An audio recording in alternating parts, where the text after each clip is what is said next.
and not to hold back any questions. I'd just really like to say that this is a really foundational moment for SBS Fleet TV Australia and all Eurovision fans, I think. This is our first Australia Decides competition. It's our first national selection. We really couldn't be happier to have a winner like Kate, an original, a brilliant performer with a great idea and a great theme of what she was writing about. And she's someone that we really champion as a performer. I think our final was something that really showed the diversity and celebration of our culture, and I couldn't be happier. I think everyone at SBS is so delighted that we have Kate Miller-Heidke as our winner.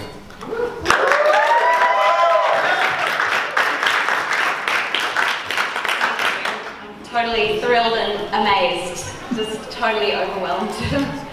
Did not expect it. Are there any questions? Alistair. Yeah.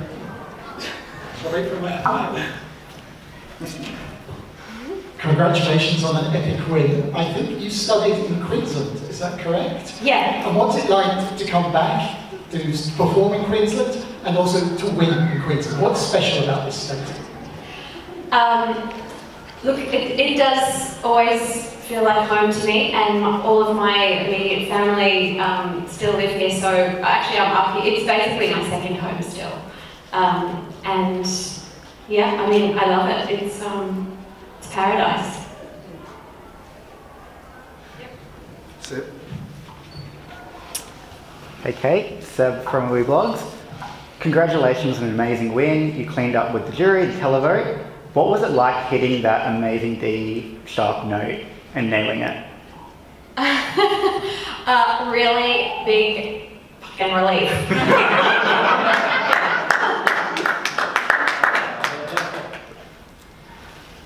What, made you, how long did it take you to, obviously prepare for what you've done tonight? Look, it's been sort of percolating in my brain for probably around 6 months now. That's when I first started trying to write songs specifically for this open call that SBS had done. And I wrote a couple of really terrible songs and finally sort of found my way through into Zero Gravity, and yeah, it really it covers new territory for me. It's the whole Eurovision brief, I suppose, gave me permission to go like 15% more bonkers than I otherwise would have, and it was so liberating, as a songwriter, and yeah, I'm actually really proud of the song. Congratulations, because it's uniquely out of this world. It's brilliant. Thanks so much.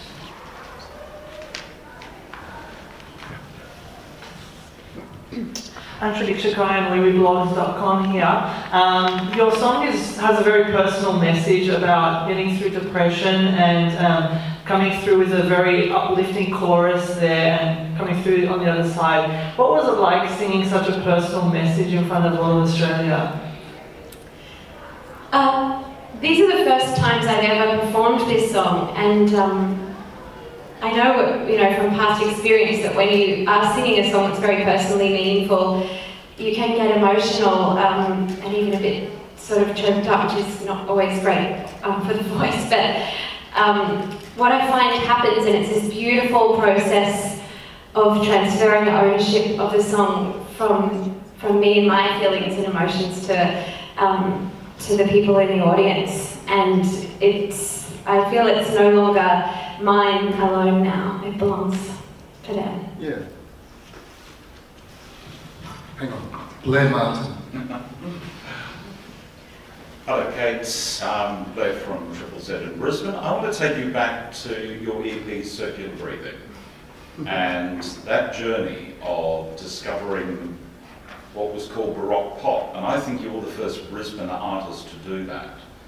You're going to bring that to the world stage. Can you see what journey you've been on in the last 10 to 12 years and how that's created this immense creation. And I tell you, you have got fans all over Europe at the moment. They are going off over what you did tonight.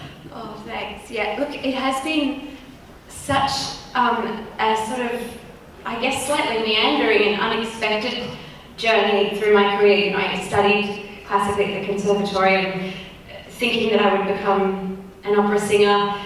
Never felt quite right about it, mostly because I didn't like being told what to do. And in the world of opera, you know, the singers are like at the bottom of the pecking order, and you've got to do what the director tells you, what the conductor tells you. And I loved writing my own songs. And it got to the point, you know, after I finished uni, I had 2 deals in front of me. I had one Opera Australia contract and 1 record deal from Sony, because I had a song that was getting played on Triple J a lot at the time, and I had to decide, and I thought I was deciding forever.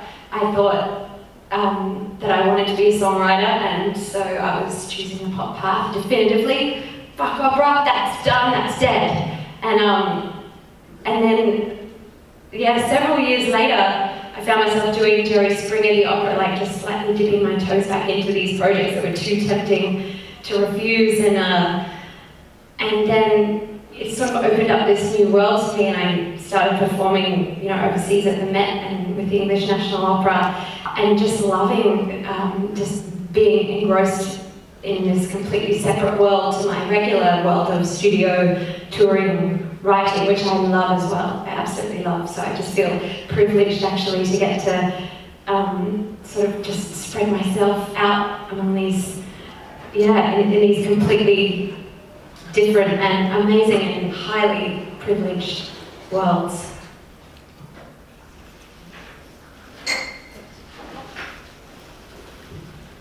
Hi, my name's Andrew Rosso from wiwibloggs.com. Congratulations on your win, but also winning the jury vote. How does it feel being supported by industry professionals?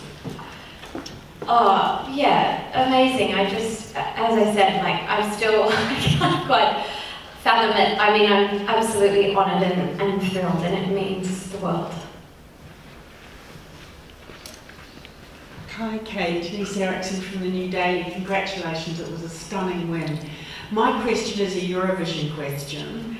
When did you first become aware of Eurovision? What impact has it had on you, and why choose to compete in Eurovision? Look, I've been a fan of Eurovision ever since I first saw it, sort of staring wide-eyed at the screen going, what the hell is this? That was before many people in Australia had even heard of it. And then since Australia's been a part of the competition, my interest has grown, and it seems to be sort of trickling down into the zeitgeist, and my friends have Eurovision parties now and everybody dresses up and it's super fun. And I think that actually last year that Netta's performance sort of crystallised a lot of things for me. I think that was the moment where I'm like, as soon as I heard those chicken noises, I'm like, this is my competition. Toby from News Regional Media. What do you think your win means to young singer-songwriters here from the Gold Coast or from Brisbane? And what it means to them going into the future, seeing someone from their city or their town win this? Yeah, they can do anything. Oh, your costume is amazing, Kate. How do you carry it? How high was your dress off the stage? Oh, I don't actually know. It's 3.3 metres. It wasn't scary. The first couple of times it was scary, yeah. Then I saw how high Emma was up the pole, so I safe compared to that. Could we just introduce Emma? Oh, yeah. Emma, do you want to just come forward?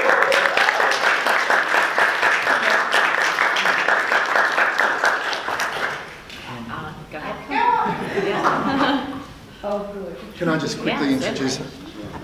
So this was a collaboration with Kate and with Strange Fruit, and so Emma was the person on the pole who our Danish director was calling, okay, cue the stinger. Yeah. How did it feel up there, Emma? It feels free. free. It feels so, it's such a powerful song to work with. So it gives it air and it gives it depth, and it's so powerful. So it's very easy, you know, to fly with it, really. When I first rehearsed with Emma, I was quite just overwhelmed by how much emotion one woman on a bendy pole can carry, and it was, I was really, really moved by it. I think and I felt there was something about her movement that really captured the essence of what I was trying to achieve with the song. She was ethereal, yet she was very human, and she was powerful and yet also vulnerable. And I think she lifted the meaning of the song and brought it to life for people. Alistair, go. Hi, Alistair from Europhile again. My question actually was for Emma, so thank you for coming onto the stage. Can you tell us a little bit about your background and how the background dancing was developed to complement the song? So my background is in... Oops, yes, my background is in dance. I don't know, how far do you want to go back? So, yeah, my background's in dance, and I worked as a dancer for a while, and I really liked height, so I wanted to play with that.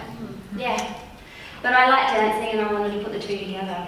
And it was actually a Brisbane artist, Euron, who let me have my first play in the air on the wall at the Powerhouse. And from there it was like, I don't stand on the ground anymore for that long. I like the air and I like moving. And it just felt right, and I was introduced to this company called Strange Fruit in 2004. And all I was told is that if you could get up the pole, then you're good. And I was like, okay, well, I've done a bit of rock climbing and we'll see how we go. And I remember there was two of us auditioning, and the woman that auditioned for me was an aerialist, a flyer, trapeze artist, and she didn't get up, and I was like, right, Ski, I don't know if I'm going to do it.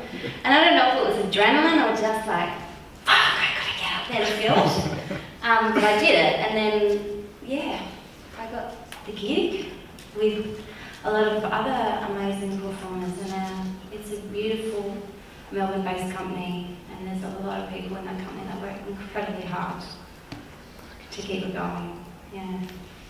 Could I just not interrupt, but I'd like just to acknowledge Philip Gleeson, the artistic director. Please, yes. Yeah, look, we worked with Strange Fruit. Philip Gleeson, their artistic director, worked really closely with Kate and our team, and it was a really wonderful collaboration the way it came together.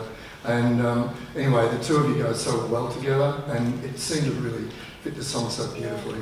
So thank you both. We're really excited. It's actually Paul who put it together. He said, I think maybe Kate and, yeah. I was like, yeah, okay. And Philip and Paul working together. It's been a terrific, it's been a really wonderful collaboration, and so appreciated. I think we also have to really pay tribute to all the artists tonight, because, I mean, for a first national final, I don't think we could really have hoped for any better. It felt that we were very close. I mean, Shepherd or Electric Fields, they all came very close to winning, but quite beyond winning. There were so many beautiful performances by people like Alfie and Aidan and Tanya and Courtney, and it was an incredible spirit of collaboration with everyone. And I'd really like to acknowledge that. And Kate was in the heart of that, really having fun with it and kind of showing a devilish sense of humour in the midst of it. Are there any other questions? Seth, hang on, there's a gentleman over there who hasn't asked a question yet and looks like he's got something passionate to say. Hi, I'm Curtis from OGA Australia. I loved your performance, the crowd went crazy. I just want to ask about your dress, your outfit, your staging, in regards to like the artistic design. Where did the inspiration come from, like the crown and the thorns and the, yeah? It was a team of people who put it together, actually. The skirt was made by a fabulous Sydney designer called Lola, and this bodice was made by an amazing Melbourne-based designer called Gwendolyn, N-N-E, and she made this in literally 3 days. I had, you know, a costume disaster, and she's been doing Project Runway style challenge, like 24 hours a day, working on this, and she's been sort of holding my hand the whole time, so yeah, I'm so grateful to her. One more question. Oh, and Maya, the amazing stylist here. Sorry, get all together. We'll have one more question I think you have, and then we'll let Kate and Co go, and Paul and Josh will be able to stay behind for a few more minutes to answer any production questions, etc., or show questions. So, final question here. You told us that this song is about coming out of depression that you experienced after having a son. Tell us about your son. Well, his name's Ernie. He's 2.5, and he doesn't like my singing very much. He's not here. Yeah, he's actually on Stradbroke Island with the whole family at the moment. I think they'll be crowded around the TV, frantically texting. Yeah, I can't wait to see him again tomorrow. Great. All right, everyone, please thank you. Thanks for